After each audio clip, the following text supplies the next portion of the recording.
ठीक है शाइस्ता जी, देखिए ये कहना गलत नहीं होगा कि एक समय था जब हमारा समाज जो है वो काफी पुरुष प्रधान था, लेकिन अब धीरे धीरे महिलाओं को सशक्त करने की कोशिश न केवल कोर्ट की ओर से की जा रही है, सरकार की ओर से भी की जा रही है और महिला भी अपने आप में अपने स्तर पर सशक्त होने का हर संभव प्रयास करती है। महिलाओं के पक्ष में जो ये गुजारा भत्ता का फैसला सुप्रीम कोर्ट की ओर से सुनाया गया ताकि मुस्लिम महिलाओं के साथ वो दर्द, वो पीड़ा, वो तकलीफ उन्हें ना दी जाए जिससे वो गुजरती हैं तलाक के बाद।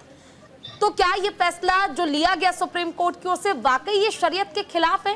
क्योंकि महिलाओं को तो इसके जरिए सशक्त किया जा रहा है और जैसे कि कनिका जी ने भी कहा कि सिर्फ उतना ही पैसा देना है जिसके जरिए वो आसानी से अपना जीवन यापन कर सके, अपनी जिंदगी चला सके, अपने बच्चे को पाल पाए।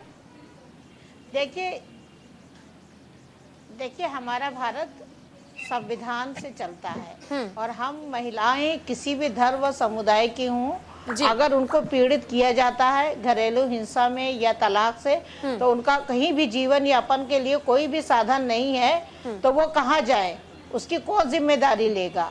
हमारी न्यायपालिका और हमारा संविधान अधिकार देता है कि हम अपनी परेशानी और अपनी शिकायत न्यायालय के दरवाजे पे जा करके हम शिकायत दर्ज करें और न्यायालय हमको न्याय व अधिकार दे, वो किसी भी धर्म व समुदाय की महिला हो। अगर पर्सनल लॉ बोर्ड कहता है ये फैसला शरीयत के खिलाफ है, तो हम भी मानते हैं कुरान शरीफ के कानून के हिसाब से अगर तलाक हुआ है तो पत्नी को महर की इतनी रकम मिलनी चाहिए जितनी पति की आर्थिक स्थिति है और इद्दत की उतनी भी रकम मिलनी चाहिए जितनी पति की आर्थिक स्थिति है। लेकिन उसके बाद जीविका कैसे चलाएगी? ये कोई मुस्लिम देश तो है नहीं कि सब मुस्लिम देश तलाकशुदा औरतों को पेंशन दे, उनकी जीविका चलाने के लिए उनको पैसे दे, वो सम्मान पूर्वक स्वाभिमान के साथ में जिंदगी जिए। तो इसके लिए अगर न्यायपालिका ने उनकी शिकायत को, उनके न्याय को दिया है तो ये सराहनीय है और इसका हम स्वागत करते हैं। पर्सनल लॉ बोर्ड को चाहिए कि ये पर्सनल लॉ बोर्ड हमारे भारत के जितने भी आर्थिक स्थिति से मजबूत लोग हैं उसको जो वो अपनी तनख्वाह और अपने रोजगार का तीसरा हिस्सा दान करते हैं, वो सारा दान एक जगह पर्सनल लॉ बोर्ड के पास रखे, चाहे वो शिया हो, चाहे सुन्नी हो, चाहे जो भी मसलक के हों, उनको पूरा एक दूसरे पे भरोसा करके पारदर्शिता के साथ में एक ऐसा धन ये बड़ा मुश्किल हो जाता है मेरे लिए या किसी भी व्यक्ति के लिए समझना। देखिए आपको याद होगा जब 3 तलाक, मेरी बात सुनिए, बोलिए मेरी बात 1986 में वो पार्लियामेंट में कानून पास हुआ था तलाकशुदा औरतों के मेंटेनेंस का।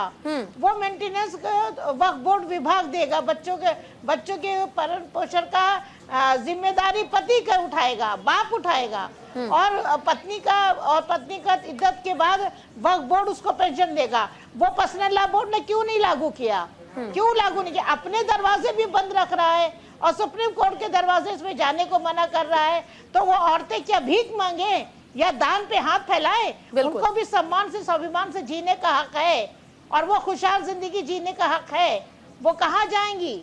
उनको समाज के भेड़िए उनको नोच डालें। अगर माँ बाप गरीब हैं, मर गए हैं, नहीं है दुनिया में, तो किसका बोझ बनेंगी? भाई का। और भाई भी नहीं है तो कहाँ जाएंगी? बिल्कुल। कुछ लोग थोड़े दिनों के लिए मदद करेंगे, हमेशा के लिए नहीं मदद करेंगे। इसलिए पर्सनल लॉ बोर्ड अगर कह रहा है शरीयत के खिलाफ है तो अपने दरवाजे खोले, मुस्लिम महिलाओं को या तो स्वाभिमान पूर्वक उनको रोजगार दे, उनको पेंशन दे। तो शाइस्ता जी ये विरोध करने वाले लोगों का विरोध क्यों नहीं किया जाता? इनके लिए बगावत के सुर क्यों नहीं उठते हैं? जो विरोध करते हैं उनके खिलाफ आकर सुर क्यों नहीं उठते हैं? जो मेरा अभी कुछ देर पहले आपसे एक सवाल भी था कि देखिए जब मुस्लिम महिलाओं के पक्ष में फैसला सुनाया गया, 3 तलाक को खत्म किया गया, तब भी विरोध किया गया था। उसके बाद अब जब फैसला गुजारा भत्ता को लेकर किया गया है तब भी विरोध किया जा रहा है। इस पर सवाल आगे भी आपसे पूछूंगी